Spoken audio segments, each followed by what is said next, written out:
starting with a sheet of Bristol paper there, 90 pounds, 11 by 14. And now I have some green acrylic ink, and that is a lime green.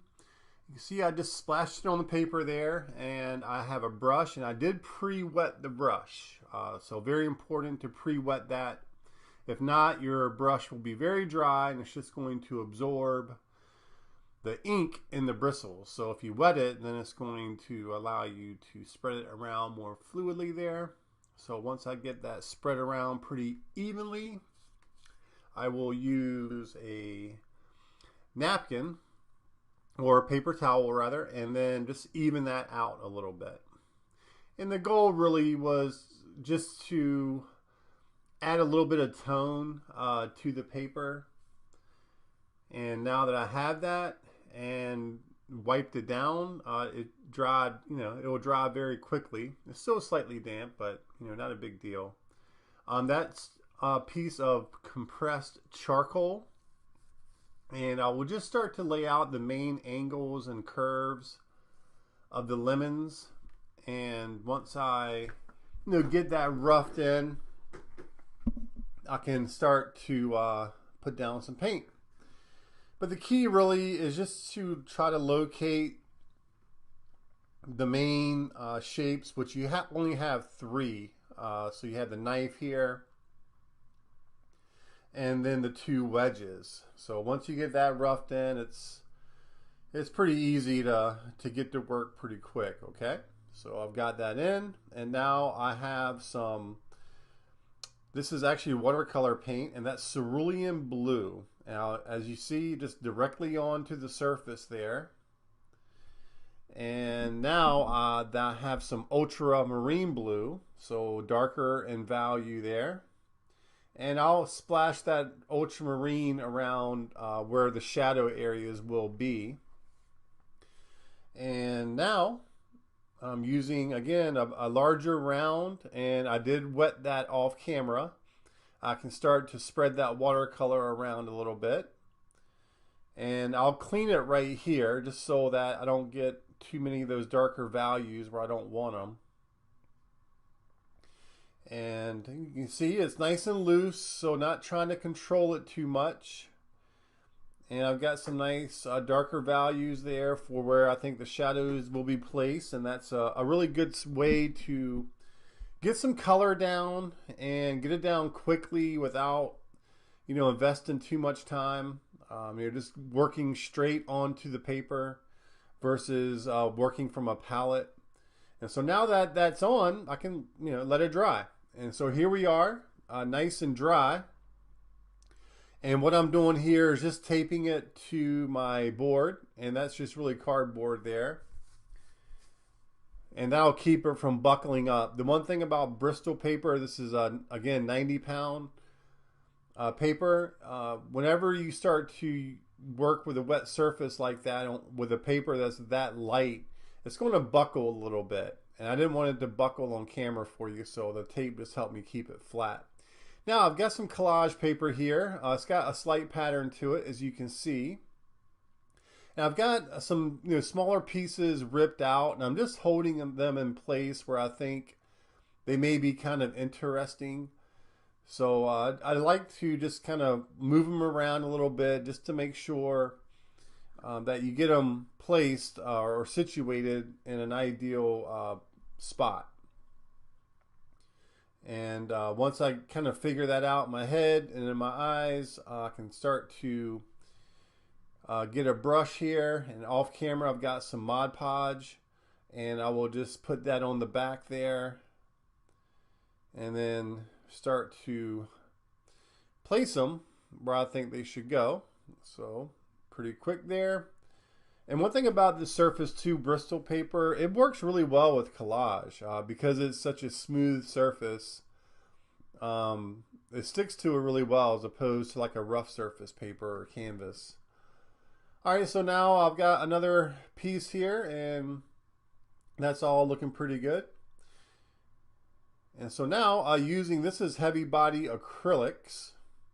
As you can see, directly onto the surface. I'm not using a palette really at this stage. Just squeezing onto the painting, and then once I get some color down, I can start to see how things go. So now off to the side here, I've got the yellow and I've got a little bit of cad red light. And just above where I'm mixing there, I have a little bit of green, and that is burnt umber. And I'm mixing a little bit of that in there as well, just to give me kind of a muddy green grayish type color. And that should work really well for the shadow side of the lemons, and that would be the peel.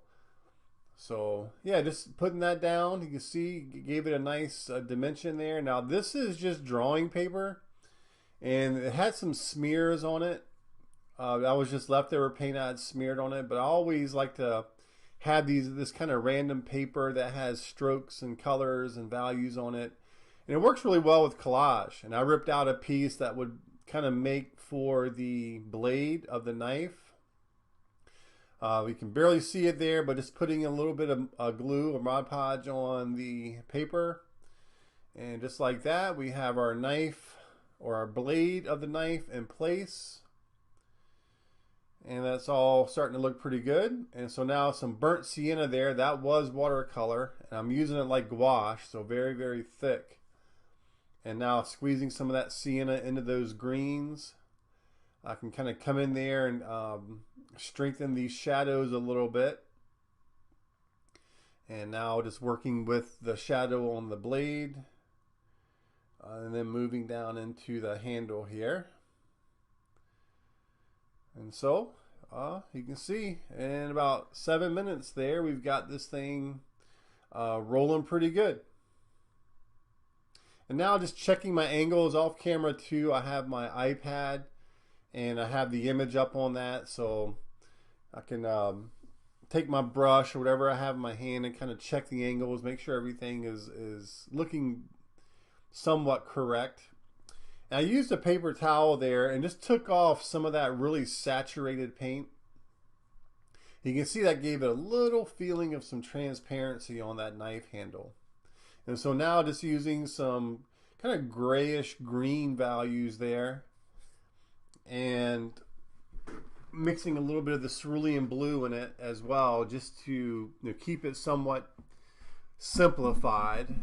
So I don't want to make it too busy. The background is just serving the purpose of basically showcasing the stars, and that would be the lemons and the knife.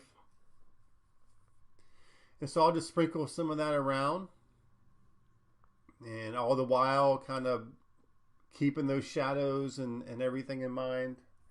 So doing a little negative space painting around that.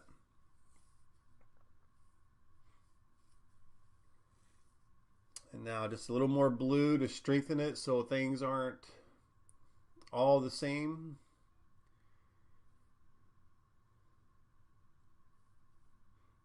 And it's easy to start painting with in the background like this. You have such a large area, and just next thing you know, you've used the same color on most of it, and then the background becomes a little bit too flat for this particular painting anyway.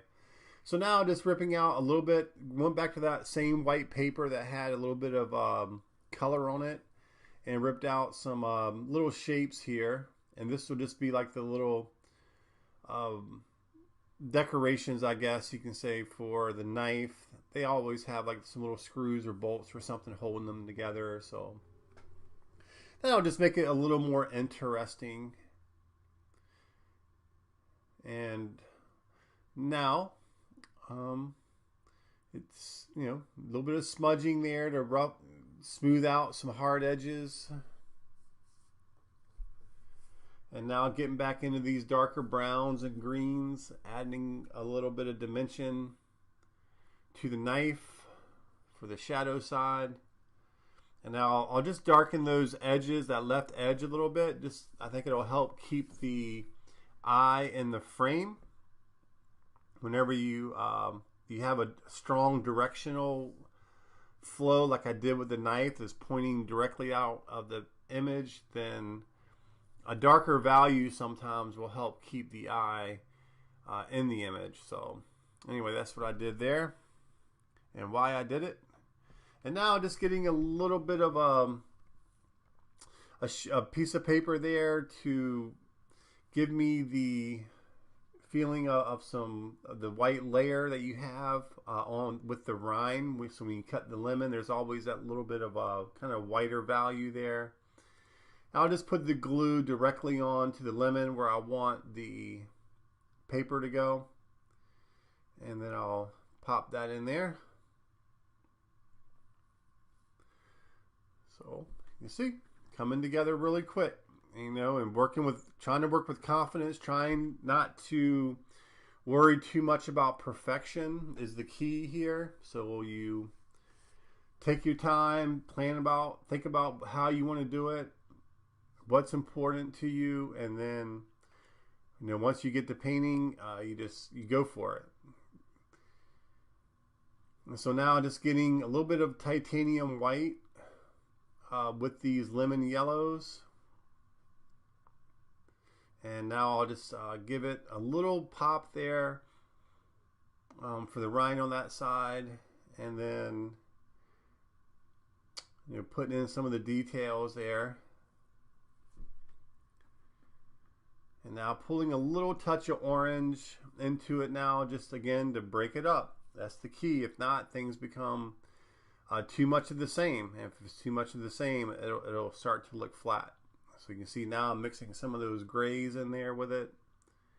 And that, again, is just all about keeping things interesting to look at. That's all it is.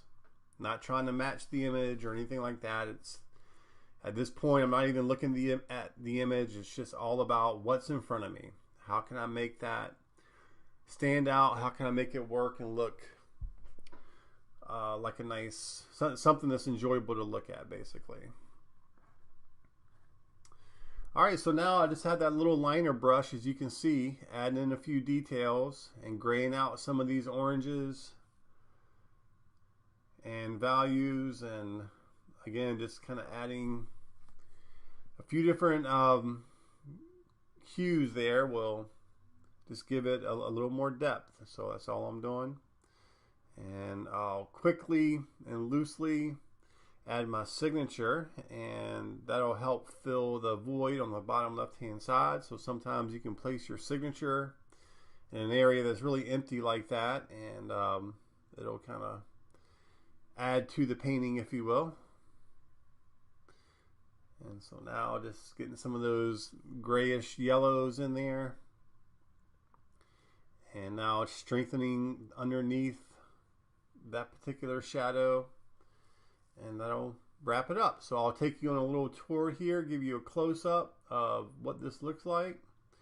So a quick 13-14 minute painting there, and you have yourself a nice little still life there. And you know, the key is just knowing your composition, being confident about it, knowing your mediums, and then work quickly and fluidly to get it done. Okay, so anyway, I hope you enjoyed the demo, and I will see you in the next one.